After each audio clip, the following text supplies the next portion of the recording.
In the heart of the Middle East, a decades-long shadow conflict has been brewing.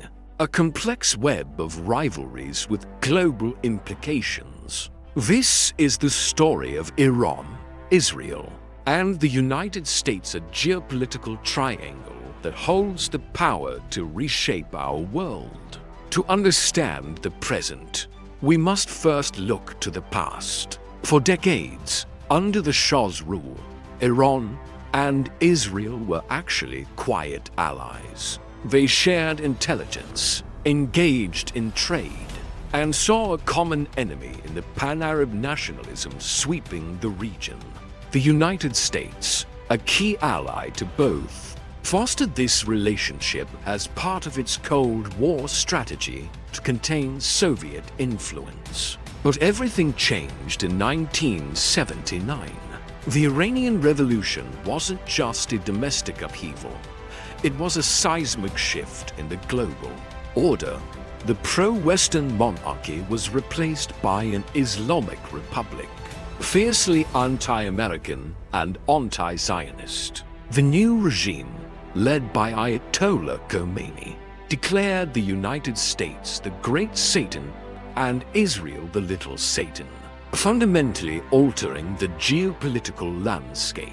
The 444-day hostage crisis at the U.S. Embassy in Tehran shattered American-Iranian relations, a wound that has never fully healed. For Israel, an ally had turned into an existential threat almost overnight. From this point on, the conflict moved into the shadows. Instead of direct state-on-state warfare, a new kind of battle began. A proxy war. Iran started to fund and arm groups across the region that shared its ideology and goals. Most notably, Hezbollah in Lebanon, founded in the 1980s with Iranian support, became a powerful force on Israel's northern border. Hamas and Islamic Jihad in the Palestinian territories also received backing from Tehran. These groups became Iran's long arm, allowing it to exert influence and challenge Israel and American interests without direct military confrontation. This strategy of using proxies has been a hallmark of Iran's foreign policy. It creates a buffer zone, projects power, and maintains a level of deniability. For Israel and the United States, countering these groups has meant navigating a murky battlefield where the lines between state and non-state actors are blurred. The central point of contention, the issue that has brought the world to the brink multiple times, is Iran's nuclear program. Officially, Iran insists its program is for peaceful energy purposes. But for Israel and the United States, the possibility of a nuclear-armed Iran is an unacceptable red line. Why the nuclear Iran would fundamentally alter the balance of power in the Middle East. It could trigger a regional arms race, with countries like Saudi Arabia and Turkey potentially seeking their own nuclear capabilities. For Israel, the threat is existential. A nuclear-armed Iran, a nation whose leaders have called for Israel's destruction, is a nightmare scenario. This fear has driven much of Israel's foreign and military policy for the last 2 decades.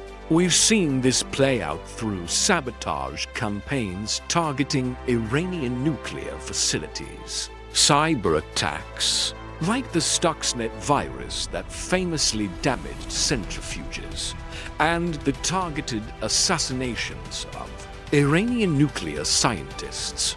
These are acts of a nation that believes it is fighting for its very survival. The international community, led by the United States, has primarily relied on diplomacy and economic sanctions to curb Iran's nuclear ambitions. This culminated in the 2015 Joint Comprehensive Plan of Action, or JCPOA. better known as the Iran nuclear deal. Under this agreement, Iran agreed to severely limit its nuclear program in exchange for the lifting of crippling economic sanctions. Proponents hailed it as a landmark diplomatic achievement, a way to peacefully prevent a nuclear Iran. However, the deal was highly controversial.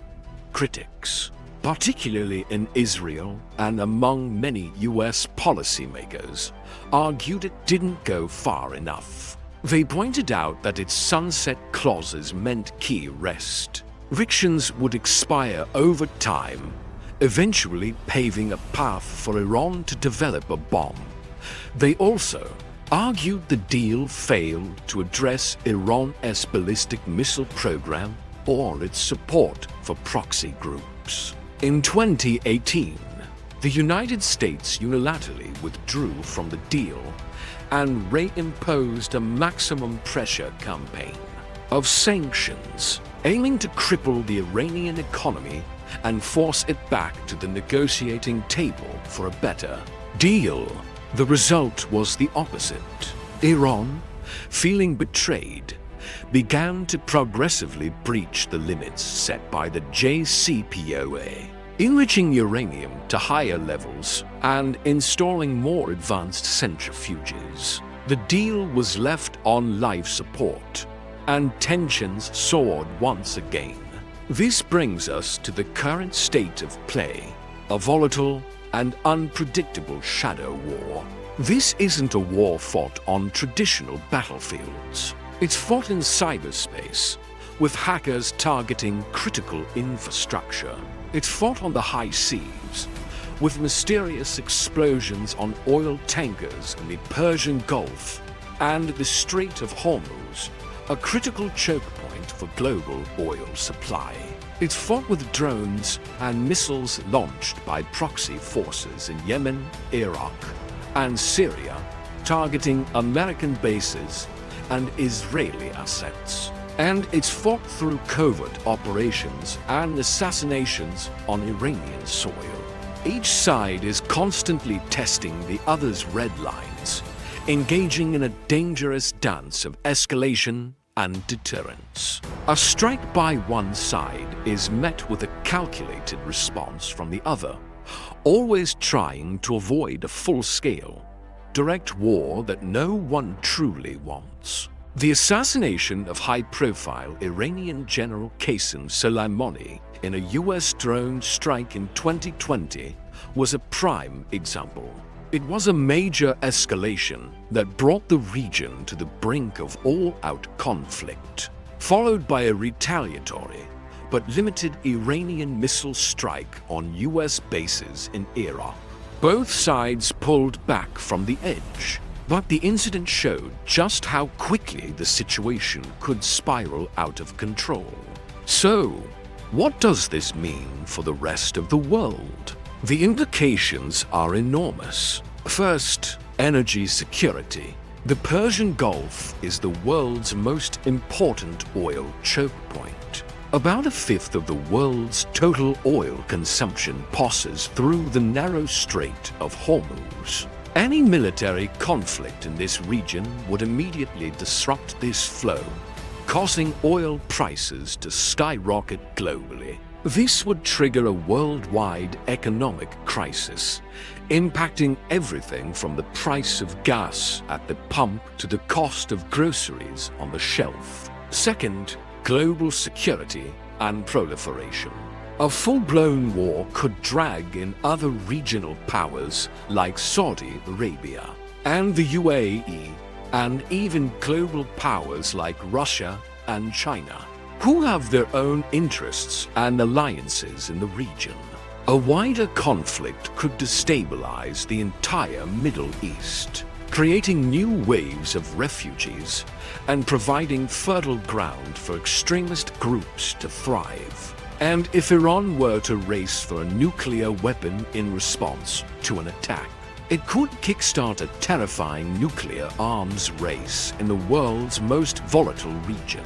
Finally, the human cost. A direct war would be devastating for the people of Iran, Israel, and any other countries drawn into the conflict, the loss of life and destruction would be immense, creating a humanitarian catastrophe with generational consequences. Today, the situation remains on a knife's edge. Diplomatic efforts to revive the nuclear deal have stalled. Iran's nuclear program continues to advance. The shadow war continues to escalate with attacks and counterattacks. The triangle of tension between Tehran, Jerusalem, and Washington is not just a regional issue. It's a global one. The decisions made in these capitals have the power to bring about either a fragile peace or a catastrophic war that would be felt in every corner of the globe. The stakes could not be higher, and the world watches, hoping that the long shadow war never breaks into the open. Thanks for watching. If you found this documentary insightful, please like, share, and subscribe to our channel for more deep dives into the events shaping our world. See you next time.